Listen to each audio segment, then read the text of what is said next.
Boa tarde, doutora Cristiane, como está a senhora? Tudo bem? Boa tarde, é um prazer falar com você de novo, Gilce. Que bom, e para nós também, para todos os trabalhadores e trabalhadoras, tê-la aqui conosco, sempre assim com essa sua fala franca e também uma fala de ações em defesa de toda a população aqui do nosso estado em relação a mazelas como violência, trabalho escravo e tudo que possa ferir a dignidade das pessoas. É uma honra tê-la aqui, doutora.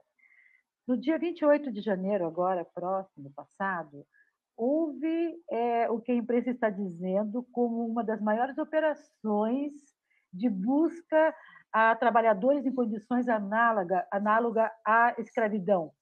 Foi em 23 estados da federação, temos inclusive um caso aqui no Paraná, e eu queria que a senhora falasse primeiro sobre a ação em si, né? 140 para nós é um número grande em 2020, 2021 é um número imenso, e também sobre essa mentalidade escravagista, né, do brasileiro, de quem tem poder, de quem tem terra, de quem tem negócios, e que ainda tem essa visão de que pode escravizar, que um ser humano pode Gilce, eu vou propor uma inversão. Primeiro eu vou falar sobre a nossa mentalidade escravagista. Perfeito, e depois doutora. Eu vou contextualizar a operação, porque ela tem muita água embaixo da ponte. Então vamos lá, doutora.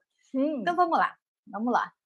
Primeiro, né, eu não sei até que ponto as pessoas estão conscientes de como foi verdadeiramente a nossa história, né? O Brasil, infelizmente, foi um dos últimos países a abolir a escravidão, em 1888. Mas ele foi um dos últimos, e os países que ficaram para trás, eles não têm relevância nenhuma do ponto de vista do tamanho deles, né? Da quantidade de pessoas que existem dentro deles, né? Você está falando de Zanzibar, Mauritânia, assim, países muito pequenininhos que eu desafio alguém a descobrir, me dizer aqui onde é que fica o Zanzibar, onde é que fica a Mauritânia. Tem muita gente que sabe, mas tem muita gente que não sabe. Então, vocês vejam, o Brasil foi um dos últimos. O Brasil é um país importante, é um país que tem 200 milhões de habitantes, né? E é um país que, infelizmente, não apenas foi o último a abolir a escravidão, como também foi o que mais praticou esse tráfico de pessoas, né? Tanto que a nossa população é constituída por essa miscigenação decorrente da quantidade de pessoas traficadas que vieram ser escravizadas no nosso país. É um trago muito duro, né, de engolir. Tudo bem, é uma parte terrível na nossa história e a gente poderia até pensar que ela ficou para trás. Mas daí eu preciso ressaltar outro fenômeno que explica muito o Brasil de ontem, de hoje, e o Brasil que, infelizmente, por enquanto, a gente não está conseguindo superar. Eu não sei se você sabe, Gilce, mas quando houve a abolição da escravatura, você acha que os negros foram indenizados pela violação de direitos humanos que eles sofreram, Gilce? Com certeza não. Você acha que ficou tudo por isso mesmo? Eu não reclamo, você não reclama e nós estamos em paz? Não acredito que ficamos em paz, mas eles simplesmente tiraram os negros das senzalas e aí, o caminho deles foi as favelas, né? Então, eles tiveram que viver de uma forma completamente indigna, porque eles não estavam preparados. Não houve uma preparação, uma mudança, o governo, né, o Estado brasileiro, nós abolimos a escravidão e agora vamos, então, preparar de uma forma que eles possam viver na sociedade de uma forma digna. Não, eles foram apenas libertados de forma indigente, né? É isso que a gente acompanha. Mas você sabia que teve gente que recebeu indenização no fim da escravidão? Sabia? Quem mantinha os escravos, então? Os fazendeiros? Exatamente! Nossa. O Brasil é o país onde as pessoas libertadas da escravidão ficam a ver navios e os escravocratas recebem indenização. Esse é o Brasil. Está me surpreendendo, hein, doutora? Eu não sabia disso. A gente pensa que sabe todos os absurdos, mas não sabe. Então, conta para nós como é que foi isso? Como é que eles conseguiram isso? Primeiro, gente, é que a abolição foi paulatina, né? Primeiro veio a lei do sexagenário. Gente, a lei do sexagenário é outra lei. Nossa, porreta essa lei. Sabe o que era? Se um escravo chegasse até os 60 anos, imaginem qual a condição física desse escravo, certo? Sim. Ele poderia ser libertado. O patrão recebia uma indenização por libertar o sexagenário. Que excelente negócio, né? O sexagenário poderia morrer na rua, o patrão não tinha nem que se preocupar com as despesas de enterro, né? Absurdo. Essa foi a primeira. Depois veio a lei do ventre livre. O que era a lei do ventre livre? Toda pessoa que nascesse de um ventre de mulher escrava seria considerado livre. Essa já foi um pouquinho melhor, afinal de contas, a pessoa poderia começar a sua vida em liberdade. Mas o patrão também recebia indenização. E, nesse caso, muito maior que a indenização do sexagenário, porque, afinal de contas, o bebezinho poderia dar um escravinho porreta, não é verdade? Então, a indenização que ele recebia era maior. Isso foi tudo, claro. Veja, houve muitas pessoas que lutaram por essa abolição e tinham que lidar com esse contexto extremamente desfavorável dos proprietários, dos detentores dos meios de produção, quererem ganhar proveito, inclusive, nesse contexto. É por isso que dizem, né, que o Rui Barbosa, que na época ele era ministro, e na hora da abolição de verdade, né, realizada pela Lei Áurea, dizem que o Rui Barbosa mandou queimar todos os documentos relativos às operações de tráfico que provavam a escravidão. Diz a lenda que o Rui Barbosa estava bem intencionado, que o que ele queria era que, imagina o Congresso brasileiro, tá? O Congresso brasileiro estava discutindo, mesmo a posteriori da abolição, uma forma de indenizar, adivinha quem? De novo, os escravagistas. E o Rui Barbosa estava chocado com aquilo e disse, não vamos deixar os escravagistas provarem que tinham escravo, vamos queimar tudo. Ótimo. Queimaram, impediram naquele momento que a lei de novo favorecesse os proprietários de terras, mas também queimaram a história de milhões de brasileiros. Hoje, muitas pessoas de ascendência negra não têm como saber quem eram seus parentes, não tem como saber de onde eles vieram. Quem é branco como eu tem chance de saber que eu tenho uma mistura de Polônia com Itália, com Alemanha, com Portugal. Mais ou menos, se eu quiser, eu vou lá e esquadrinho todo o meu passado, posso inclusive ir lá. Eu não, né? Porque eu sou brasileira de muito tempo, mas poderia ir lá tentar buscar uma cidadania. O negro não. O negro tem que deduzir mais ou menos por como ele é, por seu jeitinho de ser, e fazer um estudo lá nos países e ver de onde que ele veio na África. Então, ao acontecer isso, nesse contexto brasileiro, né, os negros perderam uma parte muito importante da sua história, que é conhecer o seu passado, conhecer por onde estiveram as pessoas, né, que hoje estão circulando no seu corpo por meio dos seus genes, da sua herança. Então, é muito triste o que aconteceu no Brasil. É preciso dizer, né, que essa mentalidade nos persegue, porque apenas quando o país puder sentar e refletir efetivamente sobre o que é que ele fez, é que ele vai poder consertar o erro. E essa reflexão nunca aconteceu no país. Então, nós ficamos assim. E vejam, a situação do negro liberto era tão grave, porque ao mesmo tempo que ele foi liberto, pense no psicológico da pessoa, escravizada a vida inteira, ela não queria trabalhar para o mesmo patrão. Só que não tinha daí outro emprego. O Brasil era um país muito singelo, né? Que só tinha agricultura, as cidades estavam começando, os negros não tinham acesso à educação. E o que os proprietários de terras fizeram? Trouxeram os imigrantes da Europa para branquear o país e trabalhar onde os negros poderiam ter qualquer expectativa de uma vida comum, ordinária, dentro do sistema. Né? Então, os negros foram escravizados e ficaram à margem da sociedade. E você conseguir construir qualquer coisa nesse estado, né, a partir desse estado de miserabilidade é praticamente impossível. Então, o que aconteceu? Condenou-se os negros a... É isso que se diz como perpetuação desse ciclo de miséria. Né? Eles estavam no deserto, sem água, sem uma planta. Como é que eles vão conseguir fazer nascer o primeiro capim? Quanto tempo, quantos séculos vai demorar para nascer o primeiro capim de uma pessoa que é abandonada nessas circunstâncias? E nós continuamos, infelizmente, com essa mentalidade. Por quê? porque a gente não reconhece aos trabalhadores, em geral, quaisquer direitos quando eles deixam seus trabalhos. É uma mentalidade escravocrata. Eles que devem agradecer por terem trabalhado para o patrão no tempo em que trabalharam para o patrão. O mesmo a gente pode dizer em relação às domésticas, né, Gilson? Com certeza. Um excelente exemplo, é isso mesmo. Existem analistas que contextualizam a aprovação da PEC das domésticas, que aconteceu em 2013, com o início daqueles movimentos da classe média brasileira contra, né, contra o estado de coisas, o avanço dos direitos humanos que estava acontecendo. A PEC das domésticas foi uma conquista importantíssima de reparação histórica, ao reconhecer que as domésticas não são criadas, ou seja, as criadas daquela época da escravidão.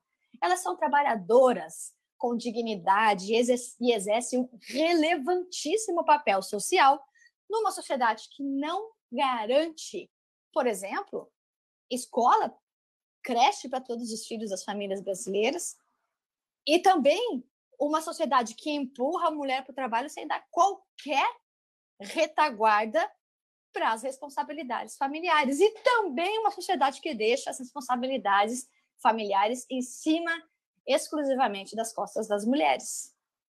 Então, nós temos uma situação que está ligada com o trabalho escravo e com a nossa mentalidade colonial, que precisa ser superada.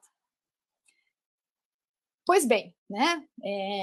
A partir dessa reflexão sobre qual é a nossa história, eu queria comentar um pouco, como você me perguntou, sobre, então, com toda essa história horrorosa aí, como é que a gente, no dia 28 de janeiro, comemora, né? Ou celebra, ou reflete, ou coloca em pauta a questão do trabalho escravo no país. Primeiro, né? A escravatura acabou como forma de organização do Estado, acabou em 1888. Porém, o Brasil continua tendo o trabalho escravo acontecendo à margem da lei.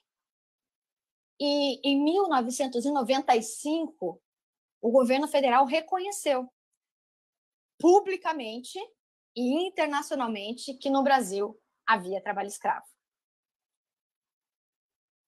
À primeira vista, isso pode parecer vergonhoso, né? Por que falar disso? Por que queimar o Brasil, né, na seara internacional? Né? Vamos contemporizar, não é bem assim. Porém, essa declaração, esse reconhecimento, foi o primeiro passo para um grande avanço em termos de políticas de combate a esse tipo de crime sórdido, né, que é reduzir alguém à condição análoga de escravo. E a partir de então, né, em 1998, nós tivemos a constituição dos primeiros grupos móveis de fiscalização.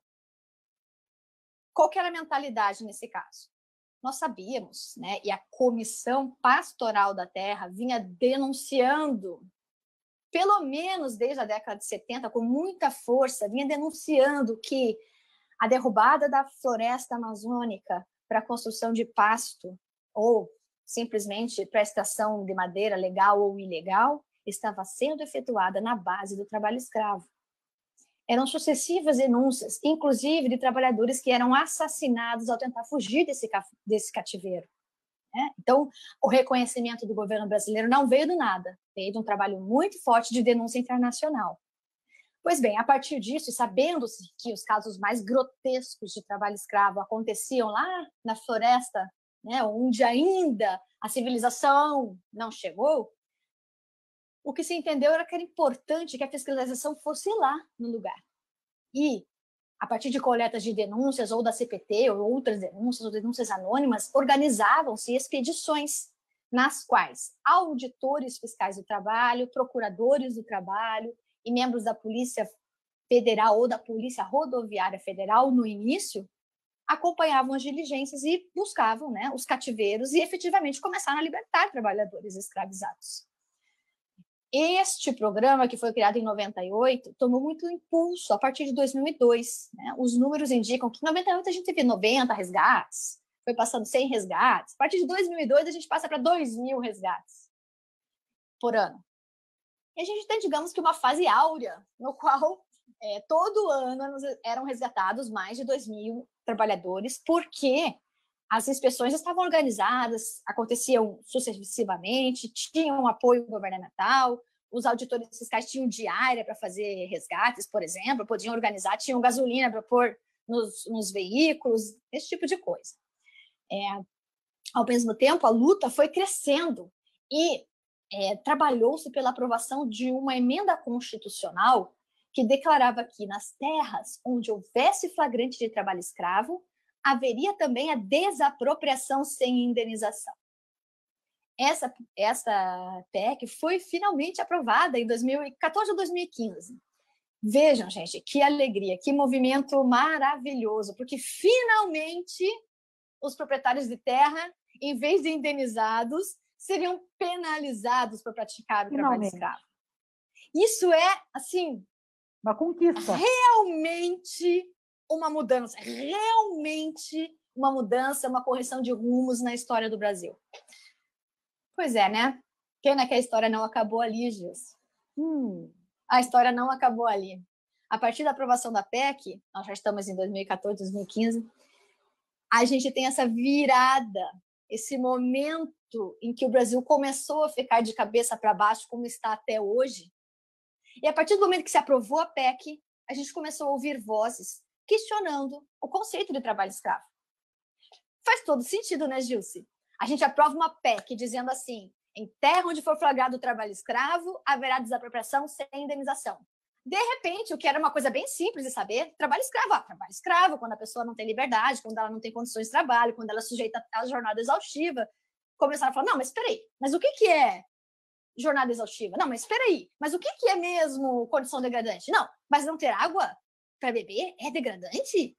Começaram a haver reações desse tipo e a gente teve um governo comprometido com acabar com o grande avanço social que representaria a PEC, né, que determinou a desapropriação das terras onde houve trabalho escravo. Infelizmente, parecia uma vitória, mas ali ela foi obtida bem no momento em que o Brasil estava por uma instabilidade institucional que foi levando nos governos sucessivos a uma franca ideia de abandonar e de negar de novo que existe trabalho escravo no Brasil. Vocês já devem ter visto gente negando, gente questionando, gente bem importante questionando o fim da escravidão, gente bem importante dizendo que os negros também eram culpados de ser escravos, gente bem importante dizendo que tomar água, que os auditores fiscais são os exagerados, que por causa de um colchãozinho eles dizem que é trabalho escravo. Essa gente bem importante não sabe nem um pouquinho do que está falando. Ou pior, sabe, mas quer mesmo estar do lado errado da história. Aí a gente fica pensando assim, né, com o nosso... Mas espera aí, a gente não está desse lado errado da história aí? Então, como é que no dia 28 de janeiro tantas pessoas foram resgatadas? Sim, essa é a dúvida. E sabe, existe uma palavra que se chama resistência.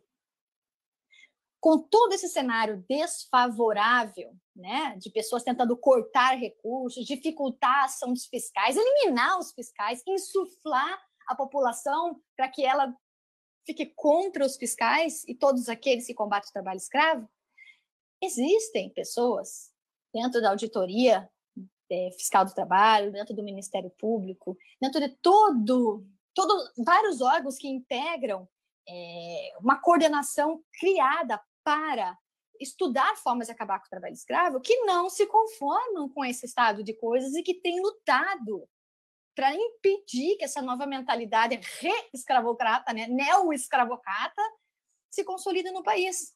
Então, houve um grande esforço de articulação contra tudo o que estava sendo imposto, né, em sentido contrário, e esse esforço de articulação fez com que, pelo menos no dia 28, a gente conseguisse realizar simultaneamente várias inspeções em todo o Brasil e encontrado trabalhadores escravizados, porque, infelizmente, aqui não se trata de uma disputa ideológica, tem ou não tem. Aqui se trata de mostrar os fatos.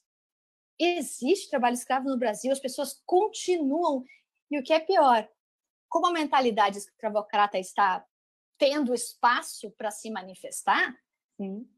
Algumas pessoas estão achando que está tudo ok em ter escravinhos. Né? E aí a gente precisa mostrar que não está tudo ok.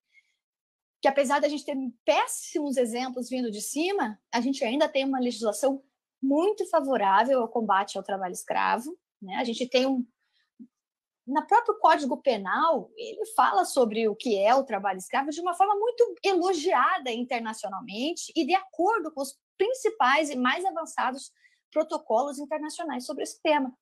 Então, como essa estrutura jurídica ainda não foi atacada, ou, né, atacada ela foi, mas não conseguiram derrubar ela ainda, todos os órgãos que trabalham com o combate ao trabalho escravo se organizaram para, no dia 28, fazer essas ações e mostrar para a sociedade que é preciso, sim, se preocupar, é preciso, sim, combater o trabalho escravo e todos precisamos estar irmanados nessa missão de revelar um país, né, produzir um país mais justo.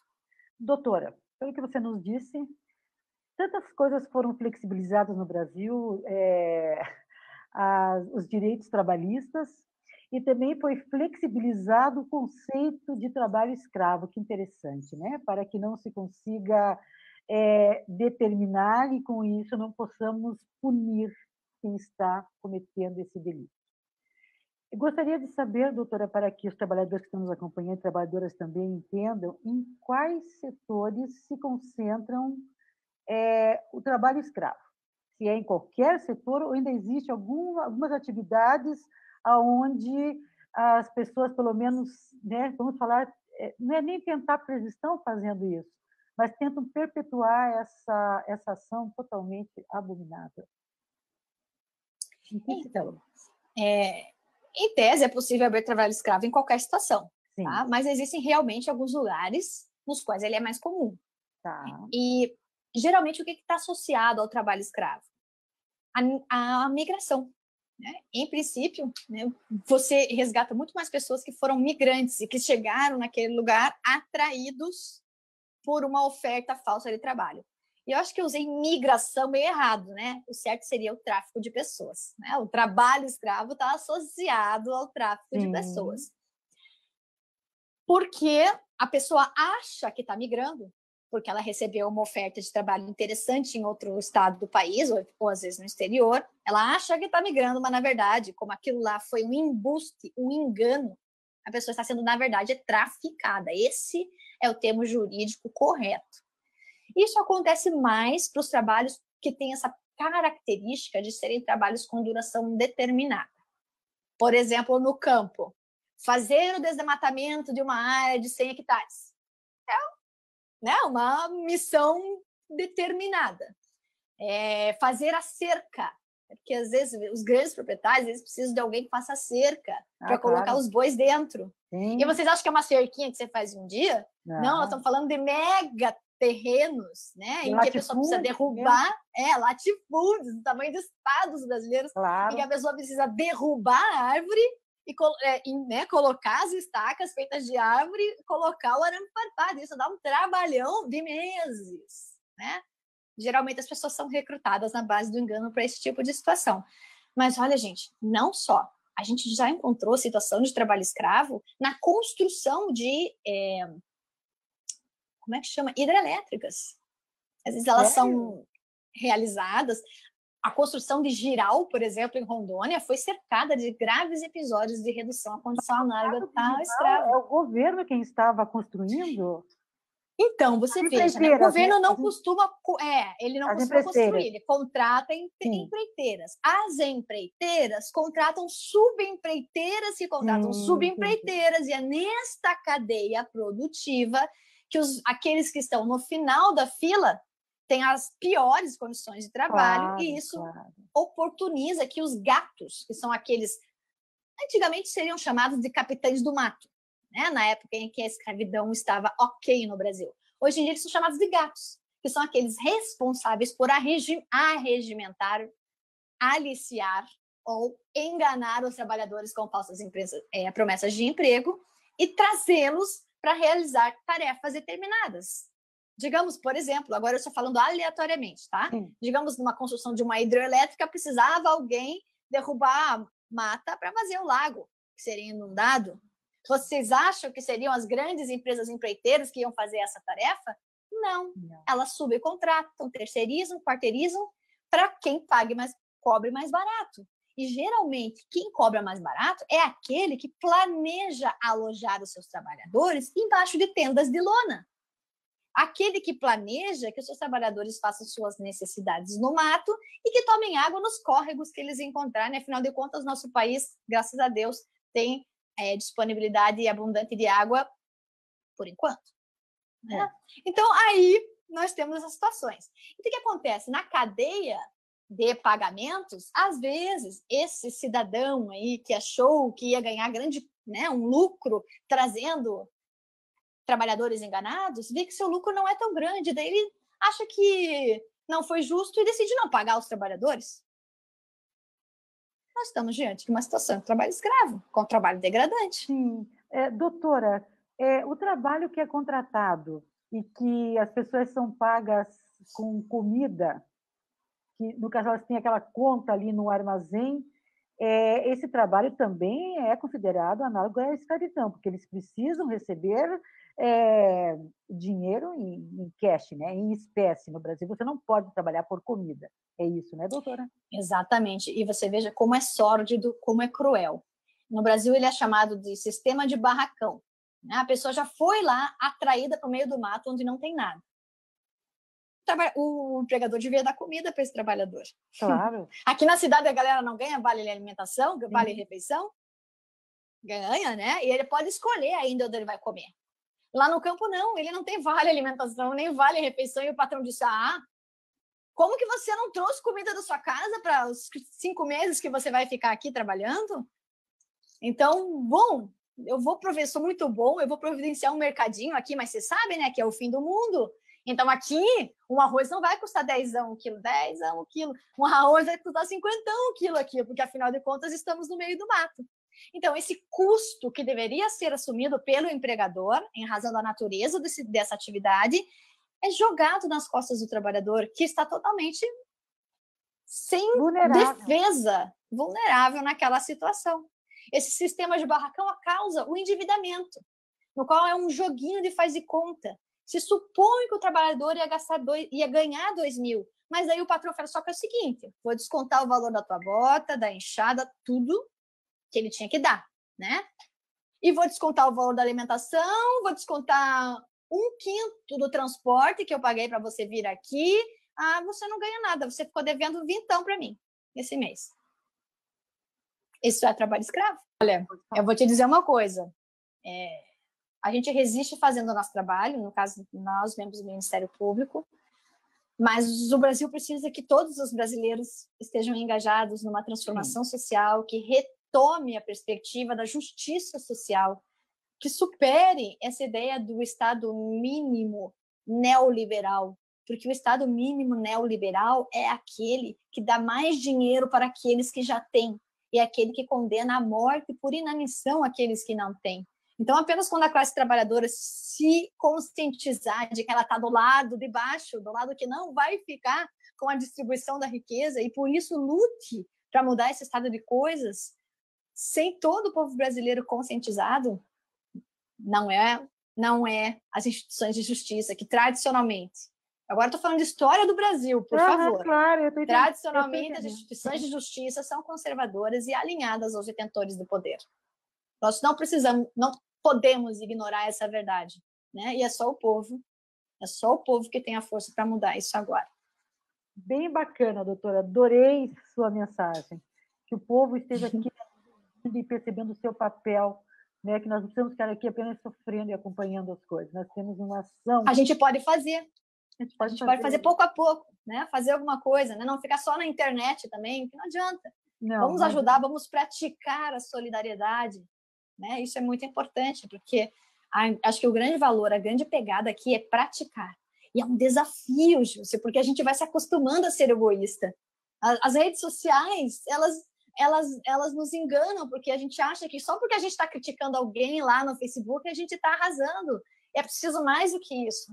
né? É preciso, quem sabe, oferecer um trabalho para o mendigo que está na porta da sua rua, propor um almoço solidário no bairro, em que a gente voltar a praticar isso, de conhecer os próprios vizinhos, né, de trocar um pouco de comida e de não ficar chateado se aquele vizinho não trouxe, né, uma comida tão cara quanto a tua e quem sabe ele não tenha dinheiro para providenciar aquilo.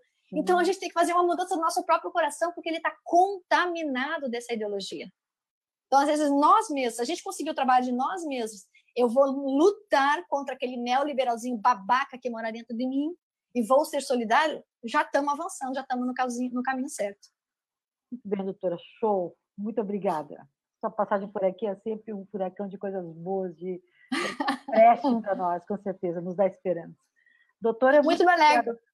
Doutora, por favor, fale do evento que vai ter hoje à noite, queria que você compartilhasse a informação aqui com os nossos trabalhadores e trabalhadoras, por favor, pode fazer essa comunicação. Que ótimo, obrigada por esse momento, né? A gente está começando um programa de entrevistas, né, que vai ser mensal e relacionado com discutir a questão do gênero no nosso país. E hoje é o segundo programa da série e eu vou entrevistar a promotora de justiça Ticiane Pereira. Ela é um arraso em tribunal de júri. E ela conseguiu que os últimos, vejam só, gente, os últimos 33 júris de feminicídio no Brasil não, em Curitiba, resultaram em condenação. Então, os homens que estão matando suas mulheres ou namoradas, eles não estão conseguindo mais ser absolvidos nos tribunais de júri, eles estão sendo condenados. Aquela tese que é sempre a mesma, de legítima defesa da honra, ou seja, ela provocou, né? Essa tese não está colando. Vejam, 33 na sequência é um escândalo do bem. E é esse tipo de escândalo do bem que eu quero compartilhar, gente. Nós podemos, porque temos uma boa legislação já sobre feminicídio, nós podemos superar, né, esse patriarcado abusivo. E isso não é, veja, isso que eu quero conversar com a promotora. Não é para a gente só falar de morte, né? Muito antes de chegar na morte, a gente pode pensar em estratégias para fugir de relações abusivas, né? E ter um reconhecimento do papel da mulher na sociedade e nos relacionamentos. Então, eu acho que a conversa vai ser excelente, porque eu já pude espiar o trabalho da promotora, sei que ela é excelente e que ela vai nos dar várias dicas, várias reflexões profundas sobre a sociedade brasileira, reflexões não apenas calcadas na lei, mas na psicanálise também, porque ela foi estudar por que os homens fazem isso. Não é estudar qual que é o comprimento da saia da mulher para ela não ser vítima de um estupro. Não é isso, é estudar o que acontece na cabeça dos homens, que eles fazem uma coisa dessa, colocando sua biografia no lixo, né? Porque eles também são pessoas. Em algum lugar eles estão falhando e é a partir daí que a gente vai fazer essa reflexão. Bacana. Hoje à noite, às 20 horas, no canal do IPEATRA, no YouTube. Eu sei, Justo, que você vai colocar o link ali para o pessoal que está nos assistindo poder aceder. Então, eu convido todos vocês, né? E espero ansiosamente que vocês estejam lá, façam perguntas, se manifestem, tá bom? Com certeza, a gente quer muito esses escândalos do bem. Quanto mais, melhor. Estamos precisando. Doutora, sucesso, que 2021 lhe traga tudo que você busca, porque a gente sabe que você luta por melhores condições para todos. Você não tem esse egoísmo dentro de você, não, doutora. Você é extremamente solidária e luta por causas dignas. Tem todo o nosso apoio. Obrigada, doutora. Obrigada. Muito obrigada. Grande abraço, Jussi, a todos que estão nos ouvindo.